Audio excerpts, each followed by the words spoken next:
Hello, this is Dr. Joe Muscolino. The following is an AI-generated simulated podcast of the contents of my ebook.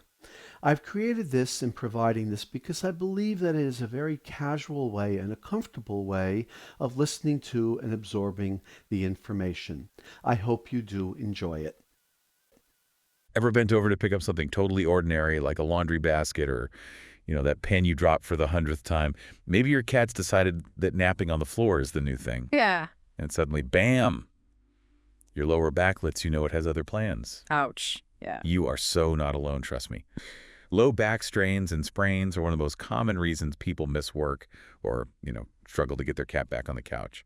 So today, we're diving deep into why this happens and, more importantly, what you can do about it. Music to my ears, or maybe good stretches for my aching back. Our guide on this journey into the fascinating world of back mechanics is Dr. Joe Muscolino. Always a good guide. His work on treating those annoying low back strains and sprains is going to help us all out. I don't know about you, but I always thought a strain and a sprain were basically the same thing, just a matter of how bad it hurt. Turns out there's a key difference, and understanding that is, well, it's the first step to smarter back care. It really is key. And you're right, people use those terms interchangeably all the time. But thinking about them like this might help. Imagine a rubber band.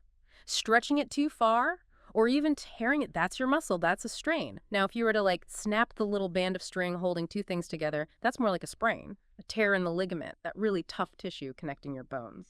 Okay, so two different structures, two different types of ouch. But when we're talking about the lower back specifically, are strains and sprains equally common?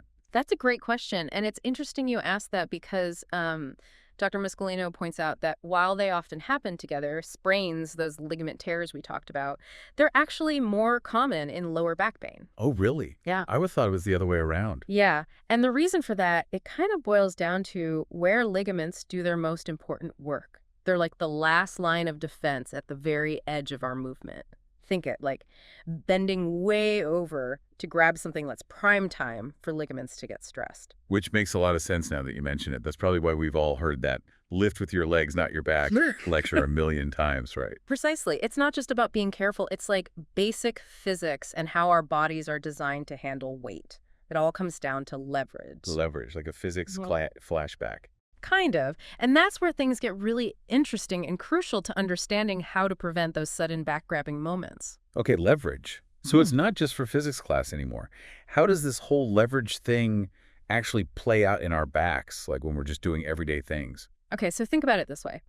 Imagine holding, say, a bag of groceries close to your body versus holding it out at arm's length. Which one, just intuitively feels heavier? Oh, definitely the arm's length one, no question. My arms would be screaming at me. Exactly. That feeling of whoa, increased weight, that's leverage in action. Yeah. And believe it or not, your back muscles are experiencing the same thing every time you bend over. The farther away an object is from your center of gravity, basically your core, the more force your back has to exert to counterbalance it. So reaching for that pen on the floor is like, turning my back into a human seesaw with the weight of whatever I'm picking up? Like acting as the really insistent child on the other end. That's a great analogy. And it's not just the weight itself, it's also that increased distance from your spine. That's what magnifies the force your muscles and ligaments have to deal with. It's like trying to lift a bowling ball, right, at the end of a broomstick versus holding it close to your body. Okay, that makes the whole lift with your legs thing suddenly seem incredibly wise. But it's not always those big lifts that get us, is it? I mean, sometimes it feels like just bending over to, tie my shoes can set off a chain reaction. You're absolutely right. We often focus on those macro trauma events like the sudden injuries from, lifting something super heavy or twisting the wrong way. Yeah, those oops moments. Yeah, exactly. But what Dr. Muscolino really highlights well is the cumulative effect of those seemingly insignificant stresses. The ones we put on our backs every single day. He calls them micro traumas. So think like hunching over your computer or even just slouching on the couch with, terrible posture. We've all been there. So like a death by 1,000 paper cuts situation for your back. Exactly. Those small stresses, they might seem harmless on their own, But over time, well, they wear down the integrity of your muscles and ligaments, making you much more susceptible to a major problem down the road. It's like if you keep bending a paperclip, eventually it's going to snap, even with the slightest bend. Which is why knowing those warning signs beyond the, oh, my back moment is so important. What should we be on the lookout for? Well, pain, of course, is the most obvious one. Makes sense. But Dr. Muscolino emphasizes paying attention to the type of pain and where it's located. So, for example, like a sharp stabbing pain, particularly if it's right at the spine, that might indicate a ligament issue, while a duller, aching pain could be more muscle-related. And then there are those muscle spasms. It literally feels like my back is trying to tie itself in a knot, plus that whole I can barely move feeling. Yeah. Suddenly, even putting on my socks feels like an extreme sport. Exactly. Those muscle spasms are actually your body's way of protecting the injured area by, trying to limit movement. It's like your back is putting itself in a temporary cast. And you're right, even those simple everyday movements, they can become incredibly difficult. And sometimes bending over, it's weird, but it can send shooting pains down my leg. Yeah. Who I have to imagine is not a good sign. You're right. That's a whole other deep dive for another day, but it really just highlights how interconnected everything is back there. And the good news is, once you kind of understand what's going on, well, you can start taking steps to address both the pain and the, those underlying issues. Okay, so let's talk about those steps. What does Dr. Muscolino recommend for actually treating a hurting back? Because when that pain hits, we want relief, and we want it now.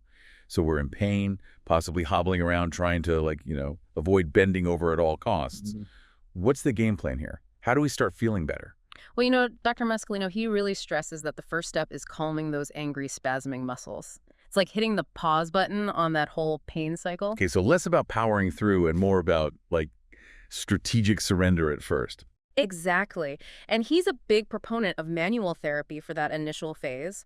We're talking massage, gentle stretching, maybe some heat therapy. So kind of like hitting the reset button on a glitching computer. Yeah. Get things calmed down so we can, actually start working on the real issue. Perfect analogy. Because as tempting as it is to just pop a pain reliever and hope for the best, Dr. Muscolino really emphasizes the importance of addressing the root cause to, prevent ending up right back in that hunched over in pain position a few weeks later. Right. Makes total sense. So how do we do that? What's the key to actually fixing the problem, not just masking it? 2 words: core strength. Okay, so not just about six-pack abs then. Not quite, although a strong core certainly doesn't hurt. But when he's talking about core strength in the guide, Dr. Muscolino is really talking about building this internal brace to support your spine. That's what protects it from future injury. Specifically, he highlights the importance of engaging your transverse abdominis. What now? Sorry, jargon alert. It's a deep abdominal muscle, the transverse abdominis. But basically, it acts like a natural weightlifting belt, stabilizing your entire core. Okay, that makes sense. So what kind of exercises target this natural weightlifting belt we've all got going on in there? Asking for a friend, obviously. Well, Dr. Muscolino is a big fan of exercises that focus on spinal extension. So think gentle back bends, planks, bird dog poses, that kind of thing. And anything that strengthens those deep abdominal muscles. So we're talking Pilates-inspired movements, or even just, consciously engaging your core as you just go about your day. So imagining I'm bracing for a playful puppy to jump on me. Exactly. And the good news is these are all things you can start incorporating right away, even while you're still dealing with an acute injury. In those first few days after a flare-up, Dr. Muscolino recommends starting with the classic RICE protocol: rest, ice, compression, elevation. RICE, love a good acronym. So rest, ice those angry muscles down, maybe a compression wrap, and keep that back elevated as much as possible. You got it. And then, once the initial pain starts to subside a little, incorporating hot showers followed by gentle stretches, that can work wonders for loosening those tight muscles. The key, though, is consistency, making these practices a part of your daily routine, not just something you do when your back is, screaming at you. Which I think is the perfect note to wrap up on, actually. We've learned so much in this deep dive into the world of low back pain. First, we tackle those tricky terms, strains and sprains, and realize they're not just interchangeable synonyms for ouch, my back. Right. Then we got a little physics lesson, remembering that every time we bend over, we're basically engaging in a leverage battle with gravity. And let's be honest, gravity usually wins, at least in the short term. Sadly, yes. But the good news is we don't have to surrender to back pain. Building that natural weightlifting belt, our core strength, can make a world of difference in preventing those sudden back-grabbing moments. Absolutely. Big thanks to Dr. Joe Muscolino and his incredibly insightful work. And listeners, don't forget to tune in next time when we'll, continue exploring the fascinating world of, well, us. This is Dr. Joe Muscolino again. You've just listened to the AI-generated simulated podcast of the contents located within the ebook. I hope you enjoyed listening to this podcast and you found it informational. Thank you.